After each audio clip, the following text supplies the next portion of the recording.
মাহফুজুর রহমান আপনি লিখেছেন, কোরবানির সময় অর্থ, বিত্ত ও প্রভাব প্রতিপত্তির প্রদর্শন প্রকটভাবে লক্ষ্য করা যায়। অনেকের মধ্যেই এই প্রবণতা থাকে বাজারের সবচেয়ে বড় গরু অথবা বড় ছাগলটা কিনবো। দৈত্যাকার এসব গরু ছাগল নিয়ে মিডিয়ায় আলোচনা হয়, ফলে এই ধরনের গরু ছাগলের ক্রেতারাও আলোচনার কেন্দ্রবিন্দুতে চলে আসেন। কোটি কোটি টাকা দিয়ে আলোচিত গরু কিংবা কয়েক লাখ টাকা দিয়ে আলোচিত ছাগল কেনার বিশেষ কোনো মহিমা আছে কিনা। ভাই মাহফুজুর রহমান, যদি কেউ আল্লাহর রাহে অধিক সম্পদ ব্যয় করতে চান, তিনি আল্লাহ রাব্বুল আলামিনকে সন্তুষ্ট করবার জন্য তার প্রিয় বস্তুকে উৎসর্গ করতে চান, কোরবান করতে চান, সেই জায়গা থেকে তিনি অনেক বড় গরু বা অনেকগুলো গরু, অনেকগুলো ছাগল জবাই করেন, সেটা তো আপন জায়গায় শুধু ঠিক আছে না, বরং প্রশংসনীয় বটে। তবে আমাদের দেশে যে প্রতিযোগিতা চলে থাকে, এই প্রতিযোগিতার বেশিরভাগই প্রদর্শন ইচ্ছা থেকে হয়ে থাকে। কারণ যারা এগুলো করে থাকেন তাদেরকে আমরা তাদের ব্যক্তিগত জীবন আমরা দেখি যে ইসলামের অন্যান্য বিধিবিধান পালন করার ক্ষেত্রে তারা যথেষ্ট পিছিয়ে, সেরকম কোনো আগ্রহই তাদের মধ্যে দেখা যায় না। এমনকি সাধারণ দান দক্ষিণা করার ক্ষেত্রেও তাদেরকে খুব বেশি একটা আগ্রহ দেখাতে দেখা যায় না। কিন্তু কোরবানির ক্ষেত্রে তারা বিগ বাজেট দিয়ে বড় গরু, অনেকগুলো ছাগল কোরবানি করার যে চেষ্টা করেন, এটি বলাই বাহুল্য যে এটি বেশিরভাগ ক্ষেত্রেই লোক দেখানো হয়ে থাকে, এবং লোক দেখানো যে তার অনেকগুলো প্রমাণ তারা নিজেরাই দিয়ে থাকেন। তো এরকম যদি হয় তাহলে সেটা আসলে ইবাদত হবে না, এটা বরং হবে হলো লৌকিকতা, যেটি শিরকে আসগরে পর্যবসিত হবে। নবী করিম সাল্লাল্লাহু সাল্লাম অনেক কোরবানি করেছেন। তিনি প্রতি বছর কোরবানি করেছেন, এবং এক বছর তিনি অনেক বেশি পশু কোরবানি করেছেন। অনেক বেশি কোরবানি করার যদি উদ্দেশ্য হয় আল্লাহকে সন্তুষ্ট করা, যেমনটি বললাম, সেটা ভালো কথা। কিন্তু যদি উদ্দেশ্য হয় মানুষের কাছে বাহবা কুড়ানো, মানুষের কাছে নিজের ক্রেডিট জাহির করা, তাহলে সেটা অবশ্যই দূষণীয়। আর একজন মানুষ তিনি তার দৈনন্দিন জীবনে অন্যান্য বিষয়ের ক্ষেত্রে তেমন কোনো আগ্রহ না থাকা সত্ত্বেও যখন এই বিষয়ে খুব বেশি আগ্রহ দেখান, তখন সেটা নিয়ে আমাদের যথেষ্ট সন্দেহ দেখা দেয়, বরং কোনো কোনো সময় এটা পরিষ্কার প্রমাণিত হয় যে আসলে পুরো বিষয়টাই লৌকিকতার খাতিরে হয়ে থাকে। আল্লাহ তাআলা আমাদেরকে হেদায়েত দান করুন, এবং কোরবানির মতো এই ইবাদতকে আমরা যেন কোনোভাবে নষ্ট না করি। আল্লাহ বলেছেন, লা ইয়ানালাল্লাহু লুহুমুহা ওয়ালা দিমাউহা ওয়ালাকিন ইয়ানালুহুত তাকওয়া মিনকুম। তোমাদের গরুর গোশত, তোমাদের কোরবানির গরুর রক্ত কিছু আল্লাহর কাছে পৌঁছে না। কত বড় গরু দিয়ে আপনি করলেন, কত দাম দিয়ে করলেন, এটা আল্লাহর কাছে গুরুত্বপূর্ণ নয়, বরং ওয়ালাকিন ইয়ানালুহুত তাকওয়া মিনকুম। কিন্তু তোমাদের যে তাকওয়া, অন্তর অবস্থিত তাকওয়া, সেটি কিন্তু আল্লাহ তাআলার কাছে ঠিকই পৌঁছে। ঠিক শুধু তাই নয়, নবী করিম সাল্লাল্লাহু আলাইহি ওয়াসাল্লাম একটা হাদিস রয়েছে, তিনি বলেছেন যে ইন্নাল্লাহা লা ইয়ানজুরু ইলা সুওয়ারিকুম ওয়ালাকিন ইয়ানজুরু ইলা কুলুবিকুম ওয়া আমালিকুম। আল্লাহ রাব্বুল আলামিন তোমাদের অন্তর দেখেন এবং আমল দেখেন, তিনি তোমাদের চেহারা, বাহ্যিক চেহারা কিন্তু দেখেন না। সেজন্য আল্লাহ রাব্বুল আলামিনের কাছে যেটি গুরুত্বপূর্ণ সেটি হলো যে আমরা কেন করছি, কি উদ্দেশ্যে করছি সেটি। বিধায় ইখলাসের সাথে আমরা কোরবানি করার চেষ্টা করব। আল্লাহ আমাদেরকে সেই তৌফিক দান করুন। জিহাদ আহমদ আপনি লিখেছেন, বর্তমান এআই কৃত্রিম বুদ্ধিমত্তা দিয়ে মানুষ ও অন্য যে কোনো প্রাণীর ছবি তৈরি করা হয়, এগুলো কি অঙ্কনের মধ্যে পড়বে? ভাই জিহাদ আহমদ, এআই এবং কৃত্রিম বুদ্ধিমত্তা দিয়ে যে মানুষের এবং বিভিন্ন প্রাণীর ছবি তৈরি করা হয়, এই বিষয় নিয়ে ওলামায়ে কেরামের এখনও গবেষণা শুরু হয়েছে কিনা আমি জানি না। বিষয়টি যেহেতু উদ্ভূত, এর আগেও আমার কাছে এই প্রশ্ন এসছে, কিন্তু এই প্রশ্ন নিয়ে গবেষণা করার এবং অন্যান্য ওলামায়ে কেরামের মতামত এবং দৃষ্টিকোণগুলোকে পর্যালোচনা করবার সুযোগ আমার হয়নি। বিধায় এই প্রশ্নটি আমি এড়িয়ে যাচ্ছি। ইনশাআল্লাহ বিদিনিল্লাহ এই বিষয়ে আমরা আরেকটু গবেষণা করে ইনশাআল্লাহ আপনাদেরকে জানাবো। তবে এটি তো ঠিক যে আল্লাহ রাব্বুল আলামিন মানুষের সৃষ্টিকর্তা, কোনো প্রাণীর আকৃতিকেও কৃত্রিমভাবে তৈরি করলে, কোনো মানুষ কোনো প্রাণীর সাথে অবয়ব মিল রেখে তৈরি করলে সেটি হারাম এবং নিষিদ্ধ। এবং এইটি কেন নিষিদ্ধ, আমরা আজকাল সব কিছুতে লজিক খুঁজে বেড়াই।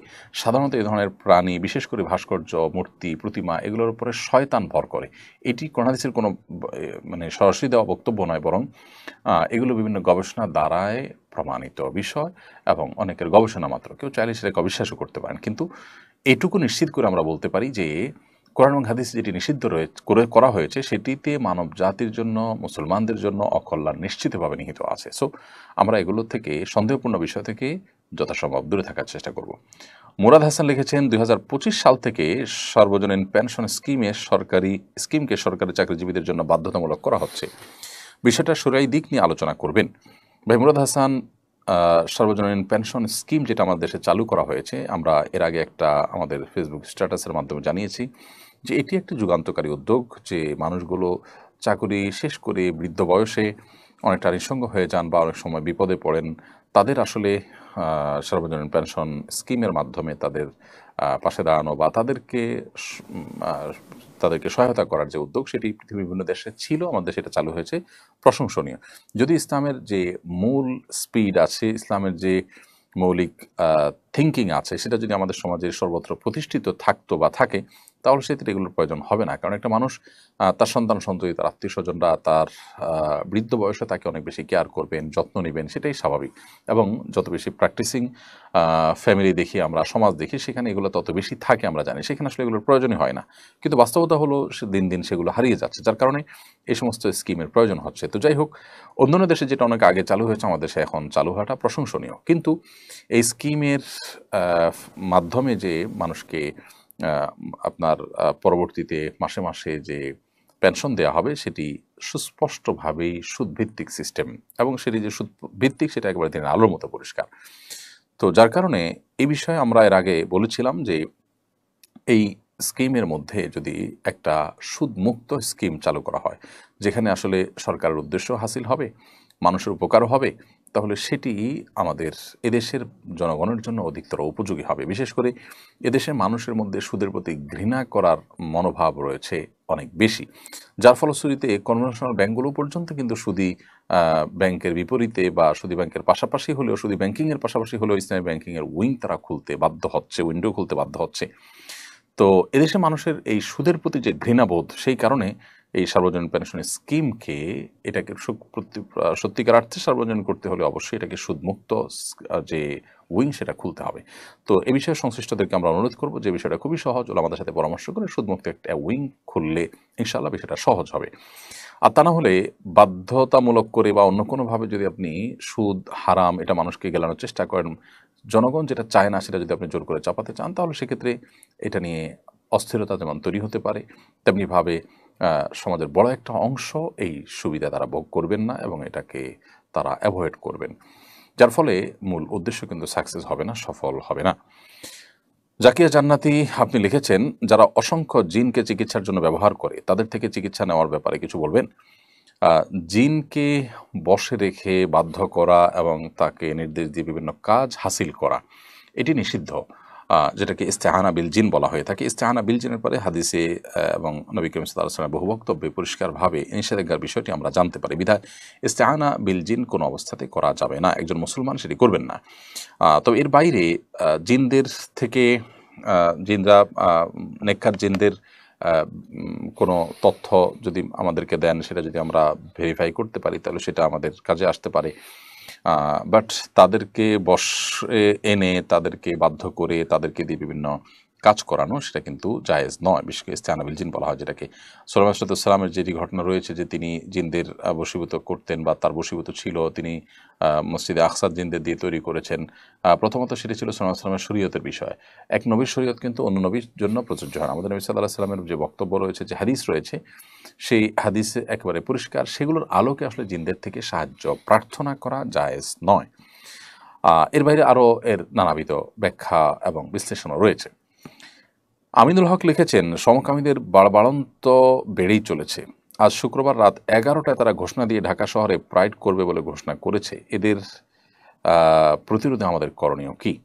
বা আমিনুল হক, খুবই দুঃখজনক একটি অধ্যায়। আমি জানি না যে আমাদের দেশে সংবিধানে যেখানে সমকামিতা এটি অবৈধ, সেটাকে চালাকি করে, ছলছাতুরি করে, আপনার জেন্ডার ডাইভার্সিটি নাম দিয়ে, আপনার লিঙ্গ বৈচিত্র্য নাম দিয়ে, সেখানে বিভিন্ন বৈচিত্র্যের বিভিন্ন আপনার মতে, বিভিন্ন রুচির আপনার লিঙ্গের মানুষ একত্র করার বিষয় বলতে কি বোঝানো হয়, এটা বোঝার জন্য কারোর পণ্ডিত হওয়ার প্রয়োজন নেই। একজন কিশোরও এটা বুঝতে পারেন। এবং তাদের যে প্রচারণা, সেখানে যে আপনার পায়ুসঙ্গমকারীদের, এই নোংরা শব্দ বলতে হচ্ছে, আমি দুঃখিত, এই পায়ুসঙ্গমকারীদের যে আপনার সিম্বল, সেটি তাদের পতাকা রয়েছে, তাদের কালার রয়েছে, এটি মানে বোঝে না এমন কোনো মানুষ পৃথিবীতে আমার মনে হয় না যে এই যুগে অন্তত থাকতে পারে। তো এরকম একটি সংবিধান এবং রাষ্ট্রের আইন বিরোধী এবং এদেশের সকল ধর্মের মানুষের চিন্তাধারা পরিপন্থী একটি কাজ প্রকাশ্যে ঘোষণা দিয়ে আজ অনেক দিন ধরে তারা করবে বলে আসছে, এবং আজকে 11টা করার কথা রয়েছে। তো এটি আমাদের জন্য খুব দুঃখজনক একটি অধ্যায়, খুবই বেদনাদায়ক একটি অধ্যায়। এদেরকে আইনের আওতায় আনা উচিত এবং বাংলাদেশের প্রচলিত আইনের প্রতি শ্রদ্ধা রেখে তাদেরকে উপযুক্ত শাস্তির মুখোমুখি করা দরকার। এদেরকে যারা নানাভাবে আপনার প্ররোচনা দিয়ে থাকে, নানাভাবে এদেরকে যারা আপনার ফান্ডিং করে থাকে, তাদের মুখোশগুলো মানুষের সামনে তুলে ধরা দরকার। যে সমস্ত এনজিও, যে সমস্ত বিদেশি আপনার দূতাবাস যারা আমাদের দেশটাকে ধ্বংস করবার জন্য নীল নকশা করছে, দেশের সংস্কৃতির বিরুদ্ধে যারা যুদ্ধে নেমে পড়েছে এবং যারা তাদেরকে সাপোর্ট করতেছে অধিকারের নাম দিয়ে। অধিকার শব্দ শুনলেই আমরা দুর্বল হয়ে পড়ি, এই জন্য এই নোংরামুখে তারা অধিকার শব্দের প্রলেপ দিয়ে সমাজে খাওয়ানোর চেষ্টা করছে। তাদের বিরুদ্ধে আমাদের প্রত্যেকটা মানুষকে সোচ্চার হতে হবে এবং কোনোভাবেই এই নোংরামো আমাদের সমাজে চলতে দেওয়া যায় না। আমরা সম্প্রতি একটা ভিডিও দেখেছি যে আমেরিকাতে একজন বাবা তার ছেলে ট্রান্সজেন্ডার হয়ে মেয়ে হয়ে এসেছে, বাবা একটি ওপেন টক শোতে তার সে কি কান্না, তিনি নিজেকে দোষারোপ করছেন তিনি আদর্শ বাবা হতে পারেন যে তার সন্তানটা এভাবে ধ্বংস হয়ে গেছে। তো আমাদের দেশে এরকম পরিস্থিতি যদি আমরা দেখতে না চাই, তাহলে সেক্ষেত্রে আমাদের উচিত হবে এখনই এই সমস্ত অন্যায়, এই সমস্ত অনাচারের বিরুদ্ধে গণ প্রতিরোধ গড়ে তোলা। আল্লাহ তাআলা আমাদেরকে তৌফিক দান করুন। আফরিন মনি আপনি লিখেছেন, দাখিল আলিম পরীক্ষায় কোরআন বা অন্যান্য আরবি বিষয়ের মধ্যে কোরআনের আয়াতের অর্থ দলিল হিসাবে কোরআন আয়াত লিখতে হয়। মাসিক অবস্থা পরীক্ষা হলে করণীয় কি? কোরআন কারীমের আয়াত স্পর্শ করা, কোরআন স্পর্শ করা নিষেধ, কিন্তু কোনো আয়াত আছে কোনো বই সে বই স্পর্শ করা যায়, সেই হিসাবে যদি কোরআন আয়াত আপনি লেখেন আলতো করে, তো সেটি জায়েজ হতে পারে। ইসলাম এই আইডি থেকে আপনি লিখেছেন, ছেলে প্রবাস থেকে ভিডিও কলের মাধ্যমে বিবাহ করে, এক্ষেত্রে ছেলে যদি দেশে ফিরে বিয়ের শুদ্ধতার জন্য আবার বিয়ে করতে চায়, সে কি পারবে কিনা? দেখুন, ভিডিও কলের মাধ্যমে বিবাহ করা এটা বিবাহের কোনো সঠিক পদ্ধতি নয়, বরং বিবাহের সঠিক পদ্ধতি হলো যে একজন প্রতিনিধি নিযুক্ত করবেন দেশে, যিনি তার পক্ষ থেকে প্রস্তাব করবেন কিংবা প্রস্তাবে তিনি সম্মতি জ্ঞাপন করবেন এবং সাক্ষীদের উপস্থিতি সেখানে থাকবে। এটাই হলো শরঈ পদ্ধতিতে বিবাহের প্রকৃত নিয়ম। এর বাইরে বিয়ের ব্যাপারে যদি আপনার ভিডিও কলে শুধুমাত্র সেখান থেকে সে প্রস্তাব দেয় বা সম্মতি দেয়, তাহলে সেটা কিন্তু বিবাহ বিশুদ্ধ হওয়ার যে প্রক্রিয়া তার আওতায় পড়বে না। সেই হিসাবে দেশে এসে যদি নতুন করে বিয়ে করেন বা আগের বিয়েটাকে যেহেতু শরিয়ার পদ্ধতি অনুযায়ী হয়নি, সেজন্য নতুন করে বা সম্পূর্ণ পৃথকভাবে বিয়ে করেন, তাহলে সেক্ষেত্রে সেটি জায়েজ নয়, বরং সেটা সঠিক কাজ হবে বা উচিত কাজ হবে। মোহাম্মদ শাওন আপনি লিখেছেন, ব্যাংকে গচ্ছিত টাকায় সুদ এলে সে টাকা গরিব সন্তান এবং তার স্ত্রীদের দান করা যাবে কিনা? সন্তান সন্ততি যদি ছোট হয়, তাহলে সেটা তো বাবা মার কর্তব্য তাদেরকে লালন পালন করা। আর যদি তারা বড় হয় এবং অভাবী হয়, দুস্থ হয়, এদিকে বাবার টাকা পয়সা আছে, তাহলে সেক্ষেত্রে বাবা তাদেরকে নিজের টাকা পয়সা থেকে, সাধারণ টাকা পয়সা থেকে দেওয়াটাই হলো উচিত এবং কর্তব্য। বাট এটা ঠিক যে ব্যাংকের থেকে যে গচ্ছিত টাকা থেকে আপনি সুদ পেলেন আপনার ইচ্ছার বাইরে, সেই টাকা সেই টাকাটা আপনি যে কোনো গরিব অভাবী মানুষকে দিতে পারেন, সেই হিসাবে এটি হতেই পারে। আর স্ত্রীকে দান করতে পারবেন না, কারণ স্ত্রী আপনার স্ত্রীর ভরণ পোষণ দেওয়া আপনার কর্তব্যের অংশ। অতএব স্ত্রী আর গরিব থাকছেন না যখন তার ভরণ পোষণের সমস্ত ব্যবস্থা আপনি করেছেন, যার কারণে স্ত্রীর ব্যাপারটি, স্ত্রীকে যাকাত যেমন দেওয়া যাবে না, এ ধরনের খাতের টাকাও দেওয়া যাবে না। তবে হ্যাঁ, অন্য কোনো গরিব অভাবী মানুষ থাকলে তাদেরকে আপনি দিতে পারবেন। এরপর রাশেদ হাসান আপনি লিখেছেন, ঢাকা বিশ্ববিদ্যালয়ে গার্হস্থ্য অর্থনীতি বিভাগে ট্রান্সজেন্ডারদের জন্য বিশেষ কোটা নির্ধারণ করা হয়েছে, বিষয়টাকে আপনি কিভাবে দেখেন? ভাই রাশেদ হাসান, শুধু ঢাকা বিশ্ববিদ্যালয় নয়, বিভিন্ন প্রতিষ্ঠানে ইতোমধ্যে ট্রান্সজেন্ডারদের জন্য বিশেষ কোটা নির্ধারণ করা হয়েছে, যেটা আত্মঘাতী সিদ্ধান্ত। এগুলোর বিরুদ্ধে আমাদের প্রত্যেকটা মানুষের সোচ্চার হতে হবে, আমাদেরকে মুখ খুলতে হবে। আমাদের সমাজটাকে নষ্ট করবার নানা রকমের আয়োজন তারা করে ফেলেছে। শয়তানি এই চক্রান্ত কোনোভাবেই এদেশে চলতে দেওয়া যাবে না। সম্প্রতি একটি ভিডিও ভাইরাল হয়েছে, আপনারা দেখেছেন, আমেরিকাতে একজন বাবা এবং তার সন্তানকে টিভি টক শোতে আনা হয়েছে। সন্তান ছেলে ছিলেন, আস্ত একজন ছেলে, তিনি ট্রান্সজেন্ডার, তিনি নিজেকে রূপান্তরের মাধ্যমে ট্রান্সজেন্ডার হয়ে তিনি নারী হয়ে আসছেন। বাবা তার এই ছেলেকে হঠাৎ করে এরকম পরিবর্তন হতে দেখে অঝরে কাঁদলেন এবং টকশোতেই কাঁদলেন এবং তিনি নিজেকে দোষারোপ করলেন তিনি আদর্শ বাবা হতে পারেননি, তার সন্তানকে নষ্টের হাত থেকে তিনি বাঁচাতে পারেন নাই, বিকৃতির হাত থেকে বাঁচাতে পারেননি। তো আমাদের আমাদের সমাজে যদি এরকম ভয়াবহ পরিস্থিতি না হোক আমরা চাই, তাহলে এই অধিকারের নাম দিয়ে এই নোংরামোগুলোকে, সমকামিতাকে প্রতিষ্ঠা করা সহ আরও যত নোংরামো আছে, এগুলোর বিরুদ্ধে আমাদের কিন্তু কথা বলতে হবে, এগুলোর বিরুদ্ধে আমাদেরকে আওয়াজ তুলতে হবে। এবং এটা অধিকারের ইস্যু নয়, বরং এটা রীতিমতো একটা নোংরামোকে এস্টাবলিশড করার ইস্যু। ইতিমধ্যে আমরা একটা ঘটনা দেখেছি সোশ্যাল মিডিয়াতে, আপনারা অনেকে হয়তো দেখেছেন যে মেট্রো রেলে পর্যন্ত আপনার এই ট্রান্সজেন্ডার মহিলা বগিতে উঠে পড়ার পর একজন নারী আপত্তি জানিয়েছেন, সেটা নিয়ে কিন্তু কেওয়াজ বেঁধেছে। পাবলিক টয়লেটে হবে, নানা জায়গায় হবে। অতএব এদেরকে সমাজে স্কোপ দেওয়া এটা আত্মঘাতী সিদ্ধান্ত ছাড়া আর কিছুই নয়। যে সমস্ত চক্র তাদের কাছে টাকা খেয়ে আমাদের সমাজে সমস্ত নষ্টামি ঢুকাচ্ছে, তাদের বিরুদ্ধে আমাদেরকে সোচ্চার হতে হবে। আল্লাহ আমাদেরকে তৌফিক দান করুন। মোহাম্মদ শাওন লিখেছেন, ফেসবুকে কারো ছবিতে লাইক, কমেন্ট বা লাভ রিয়াকশন দিলে কি গুনাহ হবে? এটি নির্ভর করবে ছবিটা কী ধরনের। একজন ছেলে মানুষ হয়ে একটা মেয়ে মানুষের কোনো ছবি যেটা আপনার দেখা হারাম, সেটা ছবি দেখে আপনি লাইক, কমেন্ট করেছেন, লাভ রিয়াকশন দিয়েছেন, তাহলে সেক্ষেত্রে সেটা অবশ্যই হারাম হবে। আর যদি বৈধ কিছু দেখেন, দেখে আপনি লাইক, কমেন্ট করেন, সেটা হারাম হবে না। আলী হাসান লিখেছেন, আমি 5 ওয়াক্ত নামাজ পড়ার চেষ্টা করি, কিন্তু মাঝে মধ্যে নামাজের মধ্যে আমার মনোযোগ থাকে না। কি করলে পুরোপুরি মনোযোগ থাকবে, দয়া করে জানাবেন। ভাই আলী হাসান, নামাজে মনোযোগ সৃষ্টি করবার জন্য প্রথমত নামাজ আমরা যা বলছি সেগুলোকে বোঝার চেষ্টা করব, অর্থগুলো জানার চেষ্টা করব, সূরা কেরাতগুলো, দোয়াগুলোর, এটা আমাদের মনোযোগ সৃষ্টিতে সাহায্য করবে ইনশাআল্লাহ। এর পাশাপাশি নামাজে আমাদের যে সূরা কেরাতগুলো পড়ে থাকি আমরা, সেগুলো অর্থ সহকারে বুঝে পড়ার পাশাপাশি ধীরে ধীরে পড়ব, এবং রুকু, সিজদা, উঠা বসা যত সময় নিয়ে যত ধীরে ধীরে আপনি করবেন, তত বেশি ইনশাআল্লাহ বিদিনিল্লাহ আপনার সালাতে মনোযোগিতা সৃষ্টি হবে ইনশাআল্লাহ তাআলা। সালাতে মনোযোগ সৃষ্টি হওয়ার জন্য আর অনেকগুলো উপায় আছে। একটি আর্টিকেল আমাদের অনলাইনে এখনও আছে, নামাজে মনোযোগ সৃষ্টির 33টি উপায়। 33টি উপায়, এটি শেখ বিন বাজ রাহমাহুল্লাহ, সৌদি আরবের সাবেক গ্র্যান্ড মুফতি, তার একটা লেখার অনুবাদ আমি করেছি, সেটি আছে সোশ্যাল মিডিয়াতে, দেখে নিতে পারেন। শেখ ইব্রাহিম আপনি লিখেছেন, প্রতি বছর চামড়ার দাম নিয়ে একটা ঝামেলা সৃষ্টি হয়। প্রতি বছর চামড়ার দাম ক্রমাগত কমছে, তবে এবছর গত বছরের তুলনায় প্রতি বর্গফুটের 5 টাকা বাড়ানো হয়েছে। বিষয়টাকে কিভাবে দেখেন? চামড়ার দাম এবছর 5 টাকা বৃদ্ধি হওয়া, এটা তো একরকম আমি তামাশা ছাড়া আর কি বলবো। যে বর্গফুট যদি 5 টাকা বাড়ে, তাহলে একটা চামড়াতে মানে দাম বৃদ্ধিতে সেটা কতটা প্রভাব ফেলবে, বা কতটাই বা দাম বৃদ্ধি পাবে। তো মুদ্রাস্ফীতির তুলনায় এটা এতটাই কম যে এটা রীতিমতো তামাশা ছাড়া কি বলা যায়।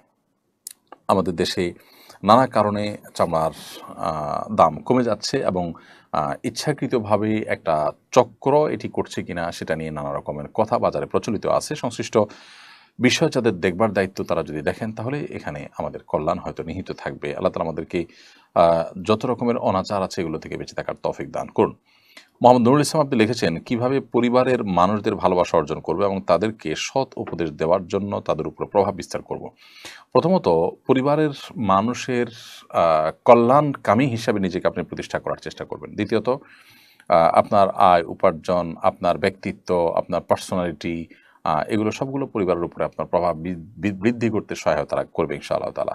আর সবচেয়ে বড় প্রভাব আসবে তাকওয়া থেকে। যদি ইখলাস এবং তাকওয়া চর্চা করতে পারি আমরা, তাহলে আশা করা যায় আল্লাহ রাব্বুল আলামিন আমাদের কথার মধ্যে, আমাদের সব কিছুতে তাসির এবং প্রভাব দিবেন, যার ফলে পরিবার কেন, অন্যরা সবাই সেই তাসিরে, সেই প্রভাবে প্রভাবিত হবেন। তো সেই চেষ্টা আপনার করা দরকার। বিশেষ করে তরুণদের ক্ষেত্রে আয় উপার্জন করা, কর্মমুখী হওয়া, অলস না হওয়া, এগুলো তার পরিবারের উপর তার প্রভাব ফেলতে অনেক বেশি সহায়ক ভূমিকা রাখে। বিশেষ করে দাওয়াতি কাজে এটি অনেক বেশি কাজে লাগে। মোহাম্মদ নুরুল ইসলাম লিখেছেন, আমি যদি আমাদের দেহের কোনো অঙ্গ আঁকি, যেমন চোখ, পাকস্থলী, ব্রেন, কিডনি, কান ইত্যাদি, সেটা কি হারাম হবে? আপনি কোনো একটা অঙ্গের ছবি আঁকলেন, সেটা হারাম হবে না, কিন্তু পূর্ণাঙ্গ অবয়ব যখন একটা প্রাণী তৈরি করবেন, সেটা শুধু হারাম হবে। এমনি নাইম এইচবি এডি থেকে আপনি লিখেছেন, আমার আম্মু প্যারালাইজড, তিনি সরাসরি সিজদা দিতে পারেন না, তিনি চেয়ারে বসে খাটে সিজদা দেন। চেয়ার আর খাট সমান উচ্চতার, এতে কি নামাজে কোনো সমস্যা হবে? ভাই নাইম, আপনার মাকে আল্লাহ তাআলা রহম করুন এবং সবরের তৌফিক দান করুন। আমরা দোয়া করি তাকে আল্লাহ তাআলা আরোগ্য দান করুন। আর যিনি অসুস্থতার কারণে সিজদা দিতে পারেন না, তিনি বসে সালাত আদায় করবেন এবং রুকুতে যতটুকু ঝুঁকবেন, সিজদাতে তার চাইতে বেশি ঝুঁকবেন, এটাই যথেষ্ট। অতএব তার কপালটা যদি কোনো সামনে টুল দিয়ে, উঁচু টুল দিয়ে সেখানে রাখেন, এটাতে আসলে তেমন কোনো পার্থক্য তৈরি করবে না, বরং তার জন্য বিধান হলো তিনি রুকুতে আল্লাহু আকবার বলে ঝুঁকবেন, এরপর সামিআল্লাহু লিমান হামিদাহু বলে সোজা হয়ে সিজদার নিয়ত করে একটু বেশি ঝুঁকবেন, বাস এটাই তার সিজদা হিসাবে বিবেচিত হবে ইনশাআল্লাহ তাআলা। নাজমুল হোসেন আপনি লিখেছেন, আমি একজন মালয়েশিয়া প্রবাসী, আমার এখানে আশেপাশে কোনো মসজিদ নেই। আমরা যারা মসজিদে বাংলাদেশি আছি তারা নিজেরা জুমার নামাজ পড়তে পারবো কিনা, জুমার নামাজের শর্তগুলো জানাবেন।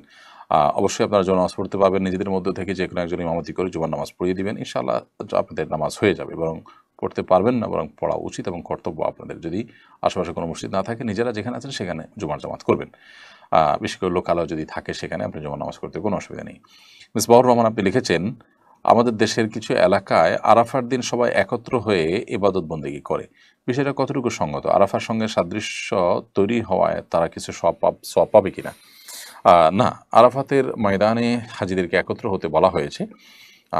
এই একই দিনে অন্যান্য জায়গায় একত্র হওয়ার এবং একত্রিত হয়ে সেখানে খুতবার কিংবা আলোচনার কিংবা ঐক্যবদ্ধভাবে দলগতভাবে কোনো ইবাদতবন্দি করার কোনো দীক্ষা শিক্ষা ইসলামে দেওয়া হয়নি। না সেটা নবী করিম সাল্লাল্লাহু আলাইহি ওয়াসাল্লাম দিয়েছেন, না খোলাফায়ে রাশিদিন দিয়েছেন, না সাহাবায়ে কেরাম দিয়েছেন, না এটি পূর্বসূরীদের মধ্যে ছিল।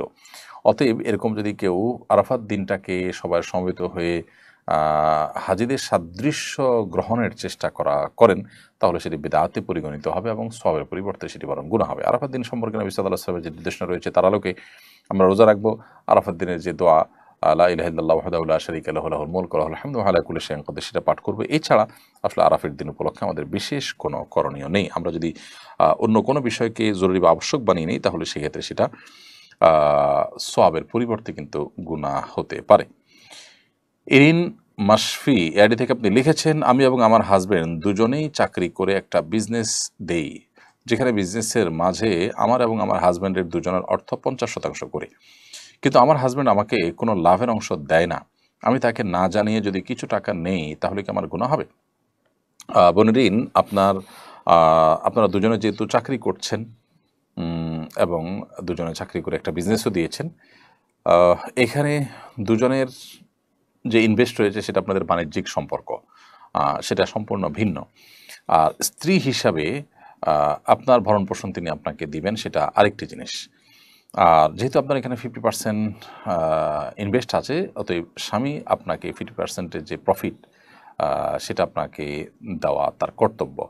যদি না দেন তাহলে সেক্ষেত্রে আপনি সেখান থেকে তাকে না জেনে টাকা নিতে পারবেন। কারণ কারোর অধিকার যদি কারোর কাছে থেকে যায়, তিনি যদি সেটা থেকে বঞ্চিত করেন তাকে, তাহলে তিনি তার অগোচরে সেই অধিকারটুকু আদায় করে নিতে পারবেন, সেটা রাইট তার আছে। মোহাম্মদ রাশিক শাহরিয়ার আপনি লিখেছেন, জিলহজ মাসের 1 থেকে 10 তারিখের মধ্যে কি দাড়ি সাইজ করা যাবে? চুল, নখ, পশম যে কাটা যায় না, এটা কি সুন্নত নাকি ওয়াজিব? ভাই রাশিক শাহরিয়ার, জিলহজের 1 থেকে 10 তারিখ পর্যন্ত কোনো লোম, কোনো পশম, নখ ইত্যাদি আমরা কাটবো না। সেক্ষেত্রে দাড়িটা এর মধ্যে তো আরও ভালো করে আছে, দাড়িটা কোনো সময় মুসলমানের জন্য কাটা জায়েজ নেই, সেখানে এই 10 দিন তো আরও বেশি সেটি নিষিদ্ধ। তবে এই আমলটা সুন্নত নাকি ওয়াজিব আপনি জানতে চেয়েছেন, এটি ফোকা হানাফের মতে সুন্নাহ বা মুস্তাহাব আমল, এটি ওয়াজিব আমল নয়, যার কারণে এটি ছুটে গেলে যে গুনাহ হবে ব্যাপারটা সেরকম না। সাজ্জাদ করিম আপনি লিখেছেন, আমার অফিস হতে প্রতি বছর পোশাক ভাতা, শার্ট প্যান্ট ও জুতা ক্রয় ব্যাংক অ্যাকাউন্টে অগ্রিম প্রদান করে। উক্ত ভাতা শার্ট প্যান্ট ও জুতা ক্রয় করা হয়েছে মর্মে ক্যাশ মেমো দ্বারা দেখানো হয়। প্রকৃতপক্ষে উক্ত শার্ট প্যান্ট ও জুতা ক্রয় করা হয় না, এটা কি জায়েজ হবে?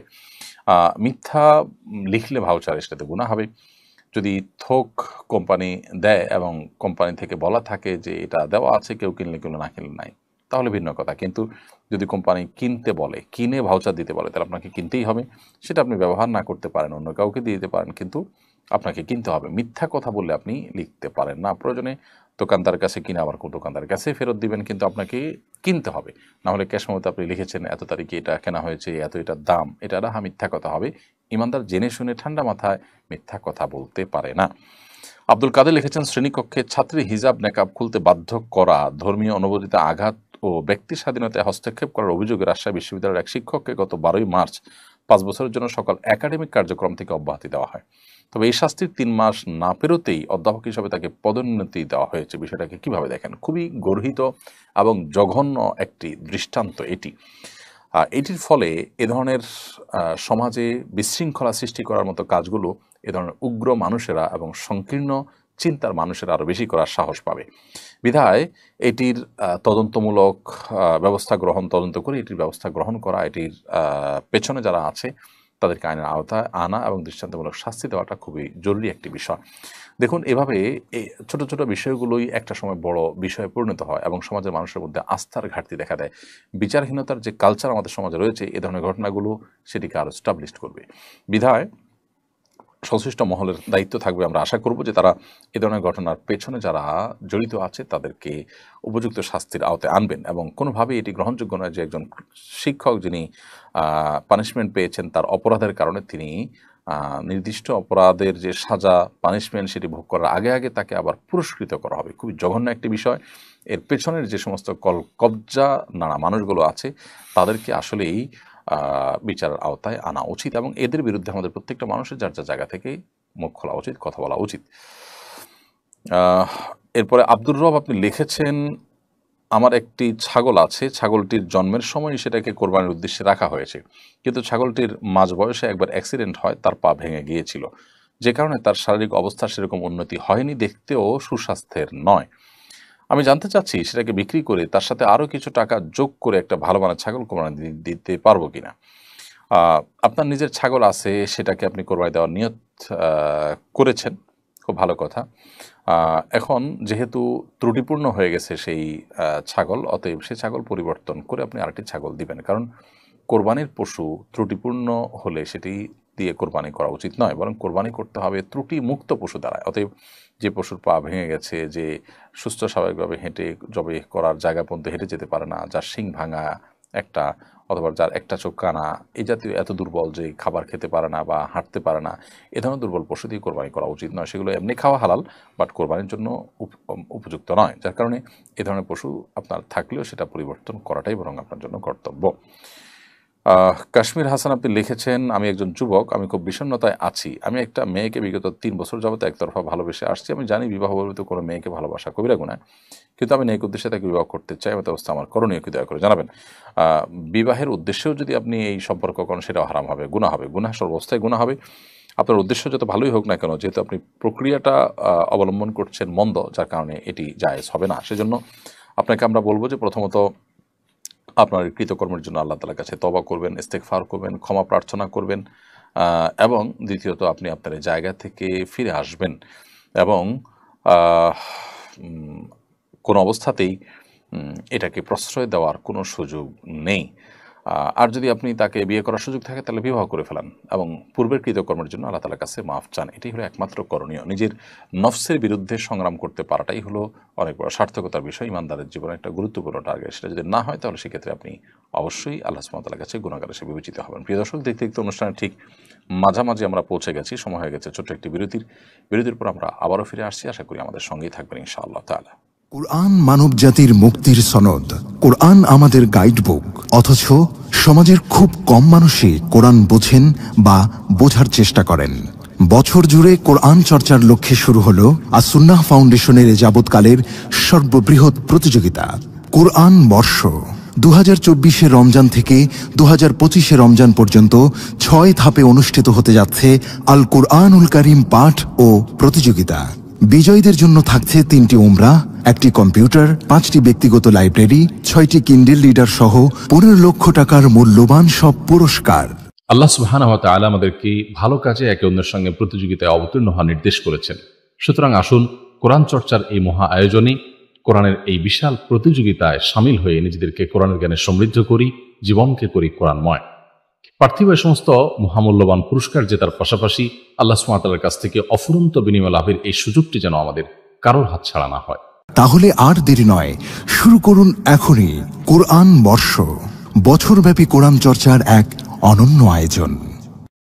আস-সুন্নাহ ফাউন্ডেশন, উম্মার স্বার্থে, সুন্নাহর সাথে। বিরতির পর আবার আপনাদেরকে স্বাগতম জানাচ্ছি আস-সুন্নাহ ফাউন্ডেশন স্টুডিও থেকে। আপনারা দেখছেন আস-সুন্নাহ ফাউন্ডেশন আয়োজিত সাপ্তাহিক সরাসরি প্রশ্ন উত্তরমূলক অনুষ্ঠান শরীয়ী সমাধানের 229তম পর্ব। প্রিয় দর্শক, আপনারা অনেক ইতিমধ্যে শুনেছেন যে বাংলাদেশের আকাশে জিলহজের চাঁদ দেখা গেছে আলহামদুলিল্লাহ, এবং সেই হিসাবে এখন থেকেই জিলহজ মাস আরম্ভ হয়ে গেছে। জিলহজের প্রথম দশক এটি ইবাদতের গুরুত্বপূর্ণ একটি মৌসুম এবং সিজন। প্রিয় নবী সাল্লাল্লাহু আলাইহি সাল্লাম এই সময়টাতে অনেক বেশি ইবাদত বন্দেগী করাটাকে পছন্দ করতেন এবং তিনি বলেছেন আল্লাহর কাছে সবচেয়ে প্রিয় এই দিনগুলোর ইবাদত, অর্থাৎ জিলহজের প্রথম 10 দিনের ইবাদতের মৌসুম হিসাবে রমাদানের পরে সবচেয়ে শ্রেষ্ঠ এবং বড় মৌসুম হলো জিলহজের এই দশক। বিধায় এই দশকের প্রতিটি মুহূর্তকে আমরা ইবাদতের বন্দেগীর মাধ্যমে কাটানোর চেষ্টা করব। প্রথম 9 দিন রোজা রাখার চেষ্টা করব, আরাফাত দিন বিশেষভাবে রোজা রাখবো, আরও যে আমলগুলো আছে সেগুলো করবো, বিশেষ করে আল্লাহর জিকির বেশি করা এবং তাকবীর আল্লাহু আকবার আল্লাহু আকবার লা ইলাহা ইল্লাল্লাহ আল্লাহু আকবার আল্লাহু আকবার আলহামদুলিল্লাহ বেশি বেশি পাঠ করবো। যারা কোরবানি নিয়ত করেছি অথবা কোরবানি করতে পারবো না, আমরা আমাদের চুল, নখ ইত্যাদি এগুলো কাটা থেকে বিরত থাকবো এখন থেকে, যেহেতু চাঁদ উঠে গেছে, এবং কোরবানির পর সেগুলো করবো ইনশাআল্লাহ তাআলা। আল্লাহ তাআলা আমাদের সকলকে জিলহজের প্রথম দশকের এই গুরুত্বপূর্ণ দিনগুলোকে ইবাদতের মাধ্যমে কাটাবার তৌফিক দান করুন। চলুন এরপর আপনাদের যে সমস্ত প্রশ্ন আমাদের কাছে ইতিমধ্যে চলে আসছে সেগুলোর উত্তরে আমরা চলে যাই। আব্দুর রহিম লিখেছেন, এক দরিদ্র ব্যক্তি হজের নিয়তে অনেক বছর আগে কিছু গাছ লাগিয়েছেন। অনেক বছরের পরিচর্যার পরে তিনি সেই গাছ বিক্রি করে হজ করতে যেতে পেরেছেন। আপনার মন্তব্য জানতে চাই। আলহামদুলিল্লাহ ভাই আব্দুর রহিম, খুবই আনন্দের সংবাদ এবং খুবই চমৎকার একটি বিষয়, যেটি আমাদের অনেকের জন্যই শিক্ষা বহন করে, যার কারণে এই ধরনের ঘটনা আমাদের প্রত্যেকটা মানুষকে প্রেরণা যোগায়। আমাদের এখান থেকে অনুপ্রাণিত হওয়া উচিত। ভালো কাজের জন্য সদিচ্ছা এবং আন্তরিক প্রচেষ্টা থাকলে আল্লাহ তাআলা তাকে সাফল্যের চূড়ান্ত শিখরে পৌঁছার তৌফিক দান করেন। আল্লাহর ওয়াদাও রয়েছে, আল্লাহ বলেছেন ওয়াল্লাযিনা জাহাদু ফিনা লানাহদিয়ানহুম সুবুলানা, যারা আমার পথে আসার জন্য চেষ্টা করে, আল্লাহ বলেছেন আমি অবশ্যই তাদেরকে আমার দিকে আসার বহুমুখী পথ দেখিয়ে দিব। আমরা যারা বাইতুল্লাহ হজ করতে পারিনি, আমরা অর্থের অভাব বা আমাদের সামর্থ্যের অভাব নানা রকমের অজুহাত দিয়ে থাকি।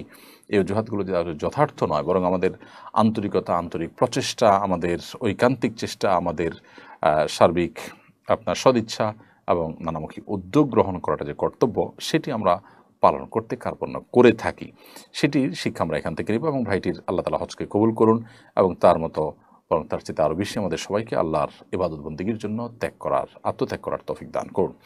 আশিক মণ্ডল লিখেছেন, আল্লাহর জন্য আপনাকে ভালোবাসি, আল্লাহ আমাকে আপনার কাছ থেকে বহু কিছু শিখিয়েছেন। আমি সৌদি প্রবাসী, খুব মুসিবতে আছি, আমি এবং আমার পরিবারের জন্য দোয়া করুন। ভাই আশিক মণ্ডল, আল্লাহ তাআলা আপনাকে ভালোবাসুক। আমাদেরকে যারা ভালোবাসছেন আল্লাহ আপনাদেরকে ভালোবাসুন।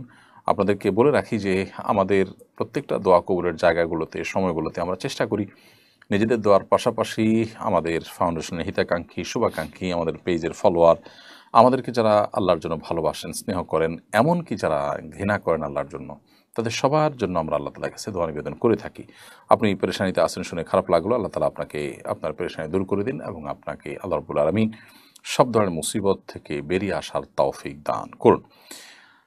এরপরে শারমিন বিথি আপনি লিখেছেন, মেয়েরা কি লোহার, তামার ও সিটি গোল্ডের গহনা পরতে পারে?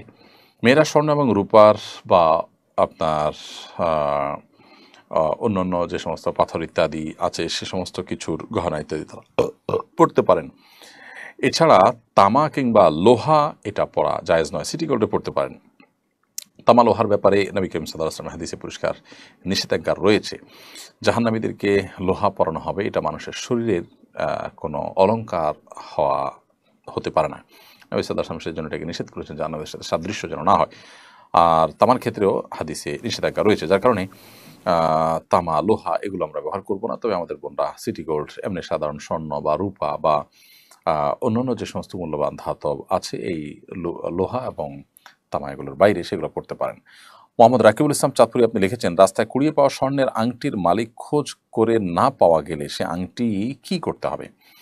ভাই রাকিবুল ইসলাম, রাস্তায় স্বর্ণের আংটি পেয়েছেন, মালিক বহুত খোঁজ করেছেন, পাননি। যদি এরকম হয় তাহলে সেক্ষেত্রে শরীয়তে এটার জন্য আপনার যে মানে খোঁজাখুঁজি করতে হবে সেটা আপনাকে আগে শেষ করতে হবে।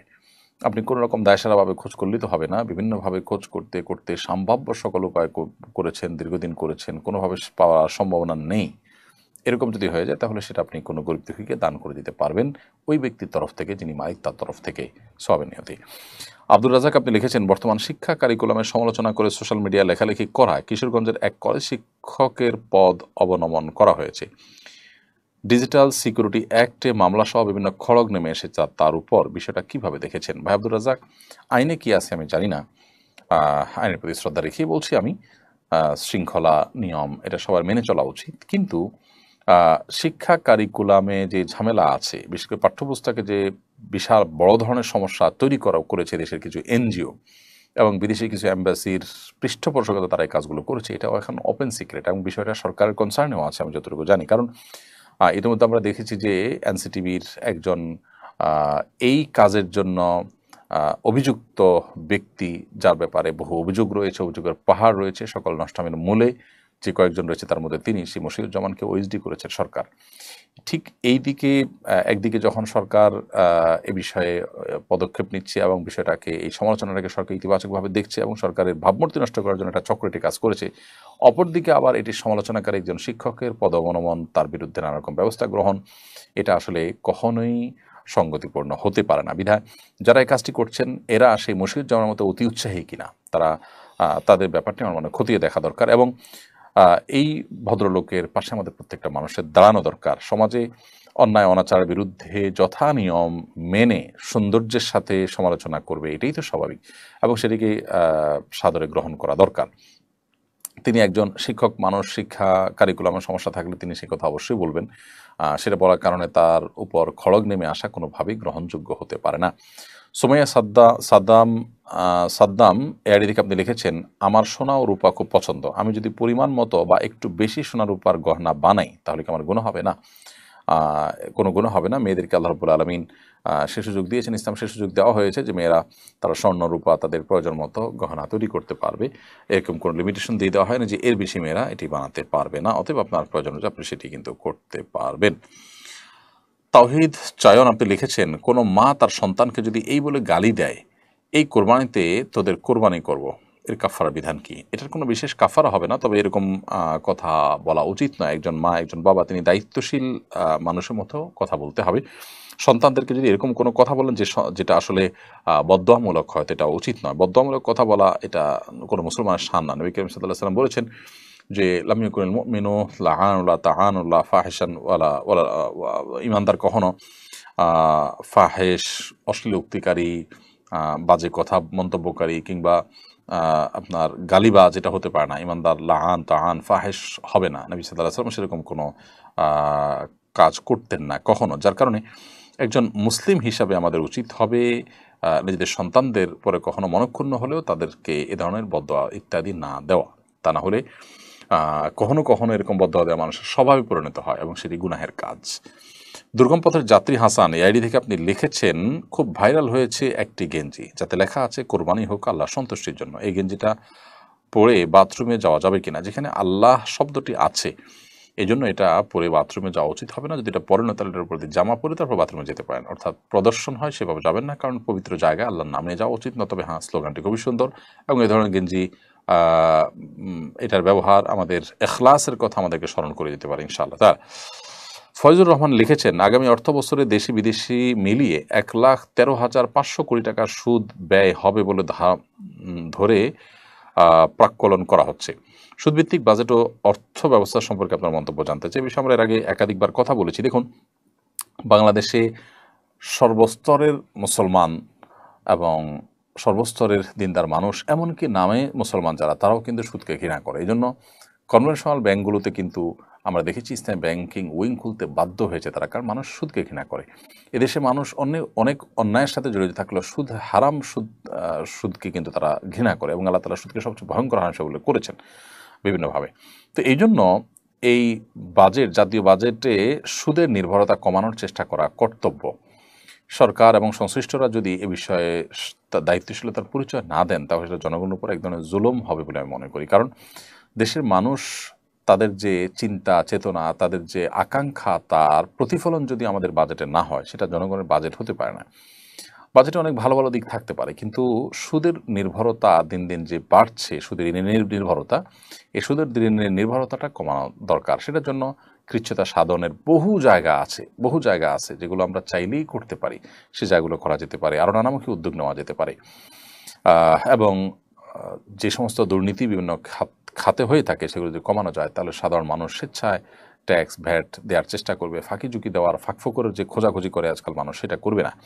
সেই জায়গায় আসলে ফোকাস করা দরকার। সুদী ঋণের উপর নির্ভরতা একটি দেশকে কখনো শক্তিশালী জায়গায় আসলে নিয়ে যেতে পারে না। আমি যদিও বিষয়ে বিশেষজ্ঞ নই, কিন্তু আমি একজন সাধারণ মানুষ হিসেবে আমার ধারণা এবং মন্তব্য শুরু করলাম। আল্লাহ তাআলা আমাদেরকে সুদের জাতাকল থেকে বেঁচে থাকার তৌফিক দান করুন। জনগণের একজন সদস্য হিসাবে, দেশে একজন নাগরিক হিসাবে এই সুদের দায় আমাদের প্রত্যেকটা মানুষের মাথার উপরে বর্তায়।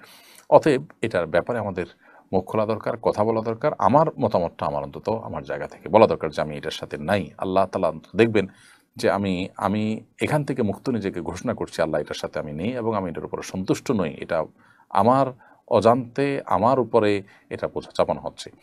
হাসান মিরান আপনি লিখেছেন, জানাজা শুরু হয়ে যাচ্ছে, ওযু করতে গেলে নামাজ শেষ হয়ে যাবে, এই মুহূর্তে ওযু না থাকলে করণীয় কি? জানাজা যদি ওযু করতে গেলে আর পাওয়া যাবে না এরকম হয়, তাহলে তায়াম্মুম করে জানাজা পড়া যাবে। আর যদি ওযু করে আপনি জানাজা পাবেন মনে হয়, তাহলে সেক্ষেত্রে ওযু করে আপনি জানাজা পড়বেন। হুমায়রা তাসনিম আপনি লিখেছেন, যখন সুদ সম্পর্কে ধারণা ছিল না, তখন ব্যাংকে কিছু টাকা রাখা ছিল। এখন সুদের অংশ কি করা উচিত? ঋণগ্রস্ত আত্মীয়কে দেওয়া যাবে কিনা? হ্যাঁ, দিতে পারেন। ঋণগ্রস্ত আত্মীয়কে ঋণ পরিশোধের জন্য ওই সুদের টাকাগুলো দান করে দিতে পারেন এবং নিজের অজান্তে হয়ে থাকলেও আল্লাহর কাছে তওবা এবং ইস্তেগফার করবেন, আল্লাহ যেন মাফ করে দেন। এমনি ওসমান মোল্লা আপনি লিখেছেন, আমার ভাই নিয়মিত নামাজ পড়ে না, নেশা করে, আমি চাই না একসাথে কোরবানি দিতে, কিন্তু যদি একসাথে কোরবানি না দেই তাহলে পারিবারিক সমস্যা হবে, করণীয় কি? ভাই ওসমান মোল্লা, যারা নিয়মিত নামাজ পড়েন না, নেশা করেন, তারা আসলে তাদের কোরবানির কোনো মানেই হয় না। এটা লুঙ্গি খুলে পাগড়ি পরার মতো। অতএব এ সমস্ত মানুষের সাথে যৌথভাবে কোরবানি না দিয়ে নিজে বরং একাই কোরবানি দেওয়া উচিত, অথবা মুত্তাকি পরহেজগারদের সাথে কোরবানি দেওয়া উচিত। সাইফুদ্দিন আপনি লিখেছেন, একটি পাবলিক বিশ্ববিদ্যালয়ের শিক্ষকের বিরুদ্ধে তার স্ত্রী সংবাদ সম্মেলন করে অভিযোগ করেছেন তার শিক্ষক স্বামী তাকে নিয়মিত নির্যাতন করে এবং যৌতুক দাবি করে। এই বিষয়ে আপনার মন্তব্য কামনা করছি। দেখুন, পাবলিক বিশ্ববিদ্যালয়ের শিক্ষক এর বিরুদ্ধে এ ধরনের অভিযোগ যেমন উঠেছে, এই ধরনের অভিযোগ আরও বিভিন্ন পেশার মানুষদের বিরুদ্ধেও কিন্তু উঠতে পারে। তো এরকম পরিস্থিতি আমাদের সমাজে যে হচ্ছে সেটি দুঃখজনক। আল্লাহ তাআলা কোরআনে কারিমে আমাদেরকে নির্দেশ করেছেন, পুরুষদেরকে আশিরুহুন্না বিল মারুফ, তোমরা তোমাদের স্ত্রীগণের সাথে সুন্দর এবং যথাযথভাবে তোমাদের দিনাতিপাত করো এবং সংসার করো, অতএব তাদের প্রতি কোনো অবিচার করা জায়েজ নয়। ঠিক একইভাবে স্ত্রীগণও স্বামীর প্রতি কোনোভাবে যদি অনাচার এবং অবিচার করেন, আজকাল অনেক ঘরে ঘরে স্বামীদেরকে নানা ফাঁদে ফেলে তাদেরকে নানা রকম টর্চার করা হয়ে থাকে, তাদেরকে দুর্বল করার চেষ্টা করা হয়ে থাকে, সেগুলো কিন্তু অনুচিত এবং হারাম কাজ। একজন মুসলমান তিনি বিশ্বাস করবেন যে তার প্রত্যেকটা কর্মকাণ্ডের জন্য আল্লাহর সামনে তাকে দাঁড়াতে হবে, এই ধরনের হারাম কাজ থেকে বেঁচে থাকার চেষ্টা করতে হবে। জুলুম সর্বাবস্থায় অন্ধকার হয়ে আসবে কিয়ামতের ময়দানে। নবী সাল্লাল্লাহু আলাইহি ওয়াসাল্লাম বলেছেন, আয-যুলমু যুলুমাতুন ইয়াউমাল কিয়ামা, দুনিয়ার জুলুম কিয়ামতের ময়দানে বহুমুখী অন্ধকার হয়ে আমাদের সামনে কিন্তু আবির্ভূত হবে। ইউহা আক্তার আপনি লিখেছেন, আমার স্বামী প্রবাসে থাকে, আমার এক ছেলে এক মেয়ে, আমি আল্লাহর রহমতে পর্দা করার চেষ্টা করি। আমার মেয়েকে মাদ্রাসায় নিতে এবং বাসায় নিতে হয়, সেজন্য আমি কি ইজি বাইক চালাতে পারবো? ইজি বাইক চালালে আপনার প্রাইভেসি এবং পর্দা পরিপূর্ণ মেনটেন করা খুবই কঠিন, আমি যতটুকু জানি। কারণ প্রচণ্ড বাতাসের মধ্যে ইজি বাইক আপনি চালাতে হবে, সেটা খোলামেলা থাকবে। তো এই পরিস্থিতিতে ইজি বাইক না চালিয়ে বিকল্প কোনো পথ আপনার খুঁজে নেওয়া উচিত। একজন নারী তার পর্দা, তার প্রাইভেসি, তার ব্যক্তিত্ব, এগুলোকে বিসর্জন দিতে পারে না কোনো অবস্থাতেই। সেই বিষয়টা আমাদের মাথায় রাখা দরকার। জিএম নুরুজ্জামান গাজী আপনি লিখেছেন, আমরা সারাদিন কাজের ভেতর কোন আমল করবো দয়া করে জানাবেন। কাজের ফাঁকে ফাঁকে আমরা যে কোনো তাসবিহ পড়তে পারি, সুবহানাল্লাহ, আলহামদুলিল্লাহ, আল্লাহু আকবার, সুবহানাল্লাহ ওয়া বিহামদিহি, সুবহানাল্লাহিল আযীম। বিশেষ করে জিলহজের প্রথম দশক চলছে, এখন আমরা বিশেষ করে পড়বো আল্লাহু আকবার, আল্লাহু আকবার, লা ইলাহা ইল্লাল্লাহ, আল্লাহু আকবার, আল্লাহু আকবার ওয়া লিল্লাহিল হামদ। এর বাইরে মনে মনে আল্লাহর কথা স্মরণ করলাম, আল্লাহর সাথে কথা বললাম, দোয়া করলাম, এগুলো সবগুলো কিন্তু জিকিরের মধ্যে শামিল হবে ইনশাআল্লাহ তাআলা। টিএইচ তারেক আপনি লিখেছেন, আমি অনেক চেষ্টা করেও মাস্টারবেশন থেকে বের হতে পারছি না, পরামর্শ দিয়ে বাধিত করবেন। আল্লাহ তাআলা আপনাকে সাহায্য করুন এই হারাম কাজ থেকে বেরিয়ে আসার। এটার জন্য নির্জনতাকে আপনি অ্যাভয়েড করবেন এবং যথাসম্ভব তাড়াতাড়ি বিবাহ করবেন। বিবাহের পর স্ত্রী থেকে খুব বেশি দিন বাইরে থাকবেন না এবং যে সমস্ত ভিডিও, যে সমস্ত ছবি, যে সমস্ত লেখা জোখা আপনাকে এই হারাম কাজ করতে বাধ্য করে বা সে পথে নিয়ে যায়, সেগুলোর পথ বন্ধ করে দিবেন। এটি হলো সবচেয়ে কার্যকর উপায়। অতএব আপনি সোশ্যাল মিডিয়া থেকে যদি অভ্যাস হয়ে থাকে সেগুলো বন্ধ করে দেন, বা আপনার সেখান থেকে সেগুলো শেষ হয় ডিলিট করে দেন, আনইনস্টল করে দেন মোবাইল থেকে, অথবা স্মার্টফোন আপনি বিক্রি করে ফেলান, একটা বাটন ফোনে চলে আসেন। 6 মাসের জন্য যদি নিজেকে একটু এভাবে আপনি পরিবর্তন করতে পারেন, ইনশাআল্লাহ বিদিন আল্লাহ তাআলা আপনাকে সাহায্য করবেন। সোহরাব হাসান আপনি লিখেছেন, একজন ভাইরাল গায়ক বলেছেন গানের টাকা হারাম হয়, তিনি তা না খেয়ে সেই টাকা দিয়ে বাড়ি বানিয়েছেন। এ নিয়ে আলোচনা সমালোচনা হওয়ার পর এবার ঘোষণা দিয়েছেন ধীরে ধীরে তিনি গানই ছেড়ে দিবেন। পুরো বিষয়টাকে আপনি কিভাবে দেখছেন? ভাই সোহরাব হোসেন, এ বিষয়ে আমি শুনেছি, তবে গায়কের বক্তব্যটা শোনা হয়নি। যিনি এরকমটি বলেছেন তিনি আসলে তার প্রথম উক্ত কথাটি তার ধারণা ইসলাম সম্পর্কে পরিপূর্ণ ধারণা না থাকার কারণে হয়তো তিনি বলেছেন, তার প্রতি শ্রদ্ধা রেখেই বলছি। তিনি যে হারাম থেকে বেঁচে থাকার চেষ্টা করছেন সেটাকে সাধুবাদ জানাচ্ছি, সেটা অত্যন্ত প্রশংসনীয় একটি অ্যাপ্রোচ তার। তবে তাই বলে গানের টাকা হারাম দেখে তিনি সেটা না খেয়ে সেটাতে বাড়ি বানাবেন, সেটা আসলে জায়েজ হবে না। আমি যেটা বলছিলাম সেটা তার ধারণা নেই।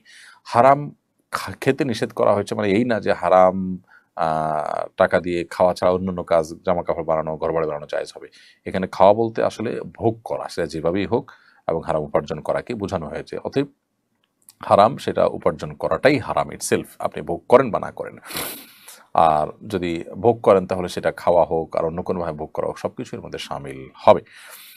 আপনি যে হারাম গান ছাড়া নিয়ত করেছেন, এই গায়ক লোকটি তিনি যে হারাম গান ছাড়া নিয়ত করেছেন সেটা অবশ্যই প্রশংসনীয়। তাকে যারা ট্রল করছে তাদের মধ্যে না দিনের বুঝ আছে, না আল্লাহ প্রতি ঈমান আছে। এই ফাসেক বা আল্লাহ প্রতি ঈমান নেই, তাদের ট্রলে কিছু আসে যায় না। আমি সেই ভাইটিকে অনুরোধ করবো, আপনি আপনার সিদ্ধান্তের উপর অটল অবিচল থাকুন। আল্লাহ তাআলা আপনার নিয়তের মধ্যে বারাকা দান করুন এবং আপনাকে হারাম থেকে বেরিয়ে আসার সৎসাহস দান করুন। লিজা বেগম আপনি লিখেছেন, স্বামী পর্দা করাতে রাজি না, কিন্তু আমি পর্দা করতে চাই, পর্দা করি। এখন আমি কিভাবে কি করব বুঝতে পারছি না, করণীয় জানাবেন। স্বামী আপনাকে পর্দা করতে দিতে চান না আর আপনি পর্দা করতে চান, এজন্য প্রথমত স্বামীকে পর্দার বিষয়টা বোঝানোর চেষ্টা করেন যে আসলে স্ত্রী হিসাবে আপনার পর্দা তো আপনার স্বামীর জন্যই কল্যাণকর। একজন পুরুষ যার মধ্যে ন্যূনতম আত্মসম্মান বোধ আছে, তার স্ত্রী পর্দাহীনভাবে যদি চলাফেরা করেন, অন্য মানুষ তাকে দেখে, তাহলে সেক্ষেত্রে তার জন্য কখনো সম্মান বয়ে আনে না। এবং এটা তার জন্য সবসময় অনাকাঙ্ক্ষিত বিষয় যে তার স্বামী তার স্ত্রীকে নিয়ে মানুষ বাজে চিন্তা করবে, জল্পনা কল্পনা করতে পারবে, এরকম কোনো স্কোপ পাবে। সেই জায়গা থেকে স্বামীকে আপনার বোঝানো দরকার। এবং যে সমস্ত মানুষদেরকে দিয়ে বোঝালে তাকে বোঝানোটা সহজ হবে, সুন্দর হবে, ইনশাআল্লাহ বিইذনিল্লাহ আপনি তাদেরকে দিয়ে বোঝানোর চেষ্টা করবেন। আশা করা যায় আল্লাহ তাআলা তাকে হেদায়েত দান করবেন। পর্দা সম্পর্কে অনেক ভালো ভালো বই আছে, সেগুলো পড়তে দিতে পারেন। বিশেষ করে আব্দুল্লাহ জাহাঙ্গীর রহমানের একটা বই আছে, পোশাক, পর্দা ও দেহসজ্জা, অঙ্গসজ্জা। এই বইটা আপনি দিতে পারেন তাকে। তিনি যদি এটা পড়েন তাহলে পর্দা সম্পর্কে তার ইতিবাচক ধারণা তৈরি হবে ইনশাআল্লাহ তাআলা। এর বাইরে আরও ভালো ভালো বই আছে পর্দা সম্পর্কে, সেগুলো তাকে পড়তে দিতে পারেন এবং সেই সাথে দোয়াও করবেন। এবং যে কোনো মূল্যে আপনি পর্দা করবেন, কারণ স্বামী আপনাকে অন্যায় কাজ করতে বাধ্য করলেও আপনি আপনার সাধ্য অনুযায়ী সেটার খেলাফ করে যে কোনোভাবে অন্যায় থেকে বেঁচে থাকার জন্য আপ্রাণ চেষ্টা অব্যাহত রাখবেন। ফাহমিদা মৌ আপনি লিখেছেন, আমি এবং আমার স্বামী আবেগের বশবর্তী হয়ে মাসিক অবস্থা মিলিত হয়েছি, এর জন্য আমরা লজ্জিত।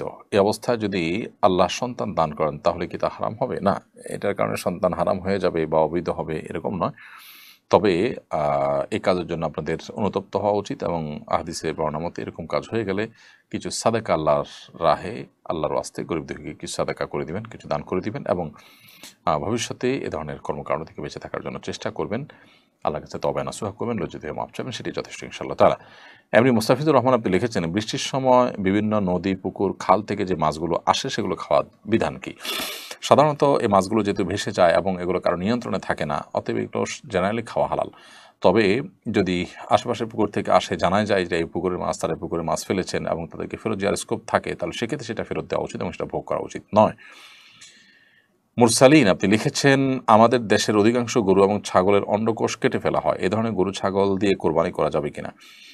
গরু এবং ছাগলের অন্ডকোষ কেটে ফেললেও সেটা দিয়ে কোরবানি দেওয়া যাবে, কারণ কোরবানি দেওয়া যাবে যে সমস্ত ত্রুটিপূর্ণ পশুতে, অর্থাৎ পশু যে সমস্ত ত্রুটির কারণে কোরবানি দেওয়া যায় না, এটা তার মধ্যে পড়ে না।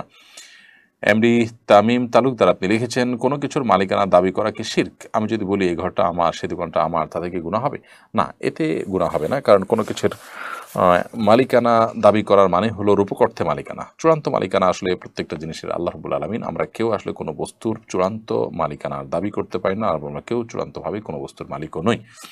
এই জন্য আল্লাহ রাব্বুল আলামিনের কাছে আপনার পরিপূর্ণ মালিকানা ন্যস্ত করে আমি তার রূপক অর্থে সাময়িক সময়ের জন্য মালিক, এটা আল্লাহ তাআলা বলতে আমাদেরকে নিষেধ করেন এবং কোরআন হাদিসে বিভিন্নভাবে আমাদেরকে সম্পদের মালিক হিসাবে নির্ধারণ করা হয়েছে বা চিহ্নিত করা হয়েছে।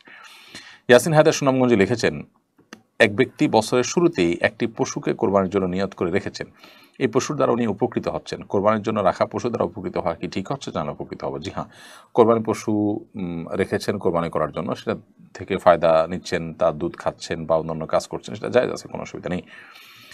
আল মাসুম রাসেল আপনি লিখেছেন, জানাজা নামাজের পর মাইয়াতকে কবর দেওয়ার পর কি মৃত ব্যক্তির জন্য সকলে মিলে আলাদা দূরে গিয়ে দোয়া করতে পারবে?